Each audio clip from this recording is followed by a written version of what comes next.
it seems that John Paul I was going to go after some Freemasons. You know, he was, you remember he died, quote unquote, well he died, he had a heart attack, quote unquote, about 33 days after he was elected Pope. And that was in 1978, the year of the two conclaves. And, you know, we don't know exactly what goes on in the Vatican, so who knows, God knows. But it does seem that he was murdered, and he was murdered because he was going to go after some Freemasons. He had, in the hot seat, he had learned, this is what we hear, he had learned what, you know, that he had some real high-grade traitors right next to him, because they were Freemasons, and he was going to just move them out, and they got rid of him before he got rid of them. And that was, again, God's allowance.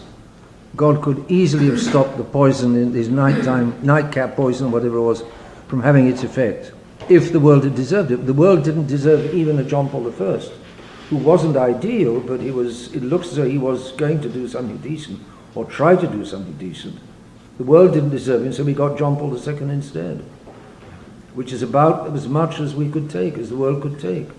And now Francis, I hear, is very popular in the media. The media love him. Of course, the media are the bad guys, so... But I love John Paul too. But it's probably a popular feeling. Yeah. John Paul II is certainly also very popular. All the heads of state were there at his funeral, were they not? Yeah. So they're going after the world. They want to be loved by the world.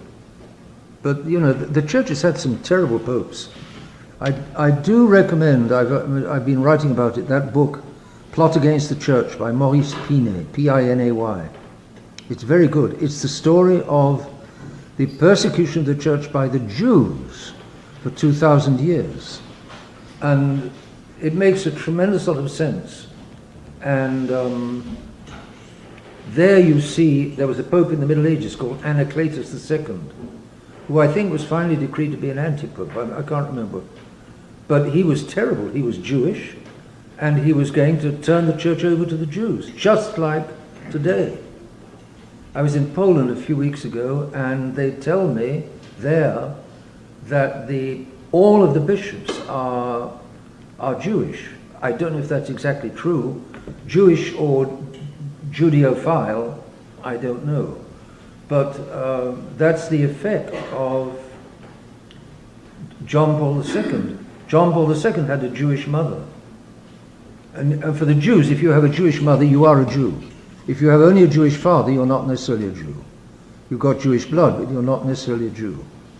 They go, for the Jews, it goes by the mother. Cardinal Ratzinger had a Jewish mother, a Jewish grandmother, a Jewish great-grandmother. So he was a Jew for the Jews. And remember, he visited the synagogue in Cologne, he visited the synagogue in New York, he visited the synagogue in Rome, I think. He was in and out of the synagogue. Pope Paul VI was Jewish, had a Jewish mother again. And that means that, you know, for the Jews, they belong to the Jews, and they've got the instincts of a Jew to destroy the church. And the Anacletus was of a Jewish family.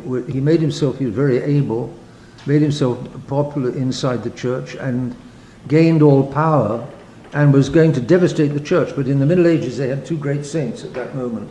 It's all in this book, St. Bernard and St. Norbert. And Bernard and Norbert rallied the Catholics, and they managed to get rid of Anacletus. But today,